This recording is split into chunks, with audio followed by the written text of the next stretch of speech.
Hello, Rebecca. Hello, Phil.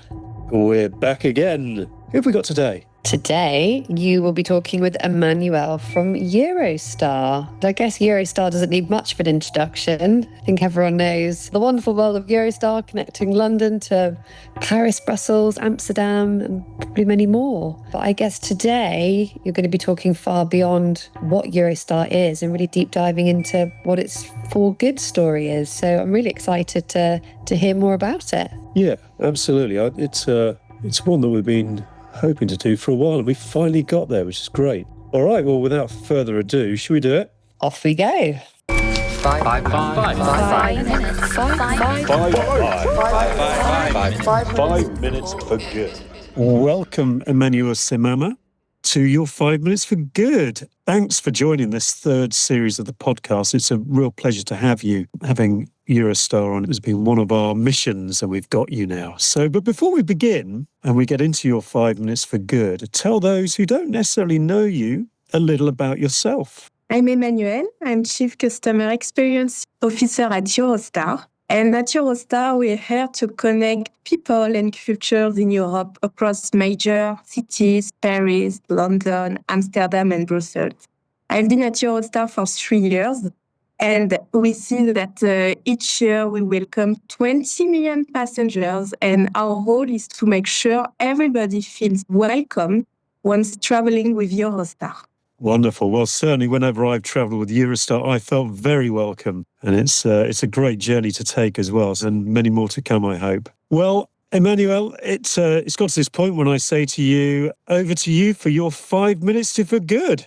So at Eurostar, what we want to make sure is having passengers that feel good when they travel with us. And we have as many experiences as we have passengers, so we have to make sure we are here for them, be on their side to make them feel good. And I would like today to tell you about what we are doing in terms of accessibility. So we have more and more passengers who need accessibility support, and it's a very good signal. It shows that passengers who have these specific needs or disabilities are more confident to travel. And it is something encouraging, new, that we observe across the whole travel sector, and especially in rail. And it's good because it's good for the traveler to be able to go to new destinations they were not able to go in the past. It's good for us as a business to be able to host them. And it's also good for the society overall, making sure we progress and we drive action towards accessibility. So in our way, in our method at Eurostar, everything starts with how customers feel. And we want them to feel confident. And to do that, we put a lot of effort to have a difference on how our people show up for customers to be on their side, to support them in accessibility. So we have been working on training our frontline team, making sure that we have the right talks with our teams to increase awareness on accessibility, diversity, and the specific needs. And it also is a way for the team to find a meaning in what they are doing. And it is working quite well. We have some customers like providing feedback about the specific staff interaction, how they've interacted with the people that are, for me, the most meaningful way of how Eurostar is showing up for customers. So, for example, we have been working on the different types of accessibility needs that exist. So we are not working only on the physical needs and mobility, we are working on also on other ways to look at accessibility. Recently, we have rolled out the Sunflower Scheme across all our countries. So the Sunflower Scheme is a way for passengers who have a hidden disability to communicate to the people they meet, people around us, around the fact they have a hidden disability. And it is something that is somehow quite new in continental Europe, in Belgium and Germany. And it is a way for customers to express, to choose to say, in a way, they have a hidden disability, so they don't have to always explain, justify, to make sure that our teams, when they are traveling with Eurostar, take good care of them appropriately. Yeah, it's an amazing scheme, that is. I'm very familiar with it. Both my children, we use the Sunflower scheme in order for them to travel. Without it, I think we'd find it very difficult. So it's really good to hear you're doing that. I think it's really interesting what you're saying about how you train people, because a disability covers so many different areas, doesn't it? You may have the very visible disabilities, but there's also sort of cultural things and nuances that are really important to be able to understand and for you to cover that. What's been your biggest learning in going on this journey? Yes. So we've learned a lot about the different types of disabilities that exist, especially when you travel. It is like, as we've mentioned, and we often think about it first, is the mobility need. But it's not only mobility, it can be around the hidden disability, like neurodivergence is kind of disability that have very specific needs that we need to address, and we need to design to the experience for those travelers. And also like people who are visually impaired that need a specific support that is tailored. And what is happening, it is not only about the moment these passengers are traveling, but also how they prepare for the travel, how they book, making sure that our website, for example, has the right compatibility with screen readers, all the different systems that make sure that whatever you need, you have a way to have the experience as smooth as it exists for other types of travel. I guess one of the biggest things, certainly from my personal experience with my family, is the anxiety that if you do have a disability, even if it's hidden, but, even if it's very visible, or, if you have sight issues and that, you don't know when something's going to go wrong on that journey. And I think for us, it's simpler, but I can see how people with much deeper disabilities, worrying about when a lift isn't going to work, or escalators, or whether they're going to have assistance when they disembark from the train and things like this. I can see how that plays into the anxiety throughout the journey. And I wonder how, I guess that in part of your training, that must be front and center in terms of how you manage that and try and keep that anxiety in check for them so they feel happier. Anxiety is one of the most common and strongest feeling in travel in general. The moment you go out to go to a place you don't know where, that is new, it creates anxiety. And even more if you have a disability. And we need to design for that. And it starts from the inspiration moment when you prepare for the journey. So providing information, images, videos about how it will look like. It provides reassurance. For example, I have some customers who told me they have a child with autism, and being able to show to their child what the experience will look like, it tends to reduce the level of anxiety before going on travel.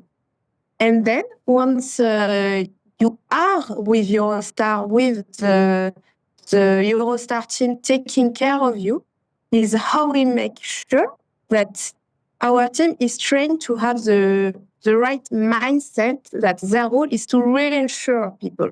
It's not only about taking a passenger with mobility issues from point A to point B and do the assistance job. It's also making sure to show up on the side of the customers. Yeah, because it is it's so easy to get it wrong, isn't it? If you don't suffer from those same disabilities, it can be very difficult to understand. And it can take years to understand in reality. So I appreciate how difficult this must be for Eurostar to, I guess, implement and to do it like you do it. It's a big one for you. Well, Emmanuelle, thank you very much for that. It's a fascinating 5 minutes and one that I need to continue a little more, if you don't mind. Do you know what? You've hit a subject. When I saw that you this is what you were going to talk to me about, it's in my heart because of my family situation. We're only on one side of it. But when you start to really delve into, like we're going on holiday, we're going off to the Caribbean soon. Oh, just the trauma that the kids feel about just going to the airport, getting on the flight, what's happening on the flight. It's all these new things. Now, of course, if you have a physical disability, there are greater, far wider ranging issues there of how do you access an airport? How do you get to the airport? How do you get on the plane? All of those things. So it is such a huge subject and one I'm really pleased that we're covering off. What was the biggest thing that you've discovered?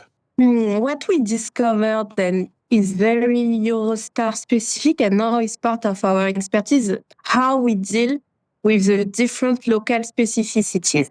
We have a footprint. We are present in several countries, and each country has its own way of managing accessibility in the culture, like language, the way you talk about it. For example, in the UK, it is perfectly okay to see a disabled person. In France, when you say a disabled person, this does not sound right and correct because you don't want to qualify someone by his or her disability. Absolutely. You're so right. The use of language, it's such a big thing. I'm afraid I keep talking, it's one of those I keep referring back to myself. But within our family, our children are wonderful. But they're wonderful in their own ways, and they need a language that brings them through to show their best. And of course, if you don't know the people that that are boarding your trains, for example, or booking online, that's a really difficult one, isn't it? We learn this. We cannot imagine to do it on our side by ourselves. We have to work with the persons who are traveling with these accessibility needs. So everything we are designing, we design it with the passenger associations, the passenger groups, making sure that what we design, what we want to provide as a service, really fit to their needs and not having our team guessing what is appropriate, what is not. It is also a key aspect in our approach to accessibility at Eurostar. Yeah.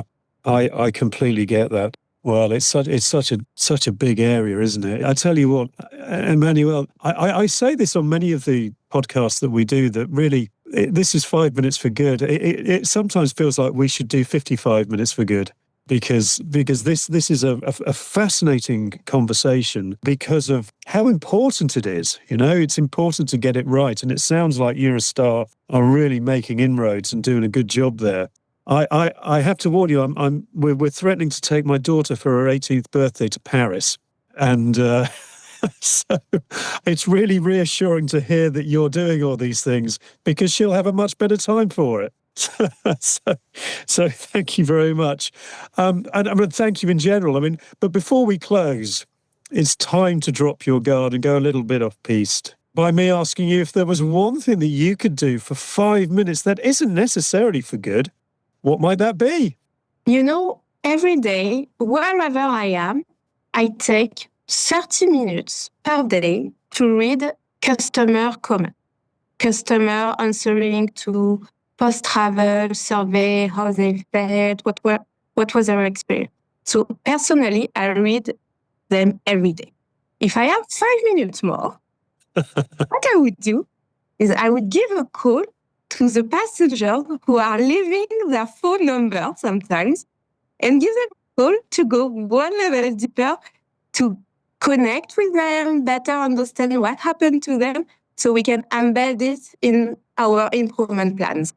Ah, wonderful. Well, I tell you what, that's a great 5 minutes. 5 minutes that's not so well, it's meant to be not for good, but that's wonderfully for good. So thank you very much. Well, I tell you, Emmanuelle, it has been a real pleasure. Thank you, Emmanuelle Semema. That was 5 minutes well spent. That was part 5 minutes well spent. Well, that was rather good. I absolutely loved that. I mean, I think for you, that must have been such an interesting conversation to be so close to home, to excuse the pun. Yeah, I hope this comes across the right way. It kind of felt like a therapy session. I mean, I think until you are in it and experience it, no matter what it is, whether it's accessibility, as you said, disabilities that are really physical and visible, whether it's something that's far less visible and people's different challenges, until you're kind of in it, you don't know what other people are going through. So it must have been super interesting for you to listen to all that they're doing as a business when it affects how you guys travel. Well, it does. It really does. We have to be we have to plan everything so meticulously. And I think what was really good about was that I could see what Eurostar are doing, and I can see where the issues lie. And because, with every single person, that each of their issues are so different and complicated. And I talk about the use of language, how you speak to people. And of course, this is multilingual. So how you might speak to somebody who's French compared to somebody who's British or from Amsterdam or whatever. They all have a use of language. So, within our family, we know how to speak with our kids. But of course, that's going to change every time. But then, of course, you then have the behavioural type of how you then need to manage and work people through situations. So I guess really what I'm saying is it takes you years and it's so complicated. So I can see how difficult it is. And the fact that they're embarking on it and taking it, there's such a passion there and a real belief that they are getting there. I loved it. I thought it was a great little conversation to have. Yeah, it was really inspiring. I mean, when they're moving millions and millions of passengers, it's you've got to be inclusive. You've got to think about it from all angles. I think it's a really amazing case study for so many travel businesses that hopefully will listen to this podcast and feel inspired as well. So yeah, it was really, really brilliant. Yeah, well, we've got our next little trip coming up, so we'll see how we get on my use of language then. Well, good luck with that. Good luck with that one. Fantastic. Well, I really enjoyed that. And again, we could have gone on and on and on, but we've kind of, created a rod for our own back by just making it 5 minutes. But really enjoyable and loved the fact that we got them on. So that's really good. Yes. Thank you, Eurostar. Right then. Okay, let's do it. All right. Over and out. See you next time. Bye.